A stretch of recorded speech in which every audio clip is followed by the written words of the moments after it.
নমস্কার, সবাই নিশ্চয়ই ভালোই আছেন। আজকে ছোট্ট একটা কথা বলবো।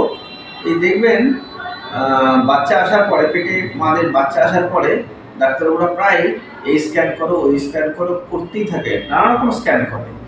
তো কতগুলো সত্যি খুব দরকার, কতগুলো না হলেই না, করতেই হবে। সব কিছুই পয়সা খরচার ব্যাপার আছে, এটাও ঠিকই।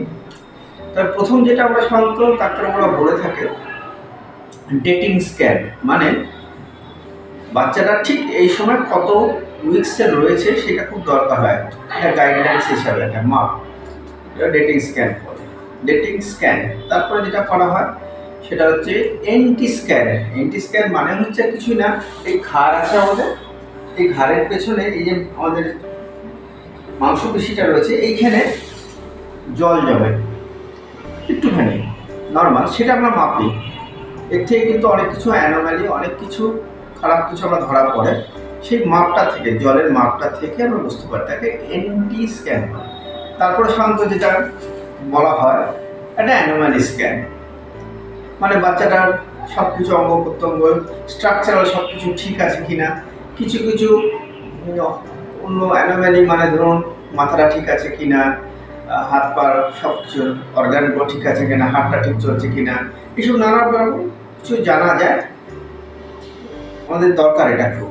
তারপরে ধরুন কিছুদিন পর একটু বড় হলো, আমরা তারপরে গ্রোথ স্ক্যান দেখি আমরা অনেক সময়, যে বাচ্চাটা কীরকম করে গ্রো করছে, সেটা ঠিকঠাক আছে কিনা, তাল মিলিয়ে চলছে কিনা।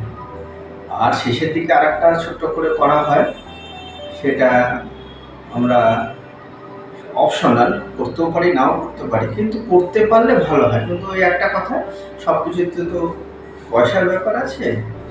তো সেটা ডপলার স্ক্যান করা হয় অনেক সময়। তো ডপলার স্ক্যানটা করলে কেমন করে রক্ত সব চলছে এগুলো কিন্তু খুব ভালো বোঝা যায়। তো সেটাও দরকার লাগে। এরপরে মিনিমাম যেটুকু না হলে নয়, সেটা যদি বলতে চান তাহলে একটা কম করে একটা অ্যানুয়াল স্ক্যান দরকার হয় খুবই। আর শেষের দিকে একটা গ্রোথ স্ক্যান যদি করতে পারেন, বা একটা ডক্টর স্ক্যান, এইটুকু না হলেই নয় আর কি।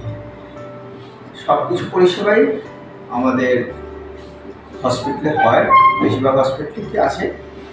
আর যদি নাই হয় তাহলে একটুখানি প্রাইভেট সেক্টরে দেখতে হবে। এটুকু করতে পারলেই হবে, খুব একটা চিন্তার কিছু কারণ নেই। এগুলো ছিল না, মেশিনপত্র সব বেরিয়েছে নানা রকম, খালি ডাক্তারবাবুরা একটু সেফ সাইডে থাকার জন্যে।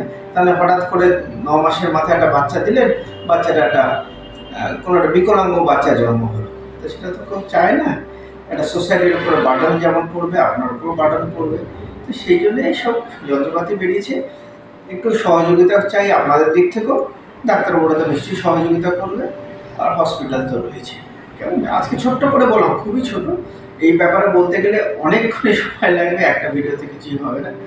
জাস্ট আপনাদের একটু সচেতন করার জন্য কথাগুলো বলছি। করবেন, এরকম না যে না করে বসে থাকবেন, কারণ আমরা অনেক পেশেন্ট পাই কিছুই করে না, হয়তো তারা জানে না, এটাও হতে পারে, বা পয়সার অভাবের জন্য, টাকা পয়সার অভাবের জন্য অবসর করতে পারে না, এটাও হতে পারে। তো যাই হোক, করবেন, চেষ্টা করবেন। ঠিক আছে, আজকে এটুকুই থাক, পরে আবার অন্য ভিডিওতে অন্য কিছু বলবো।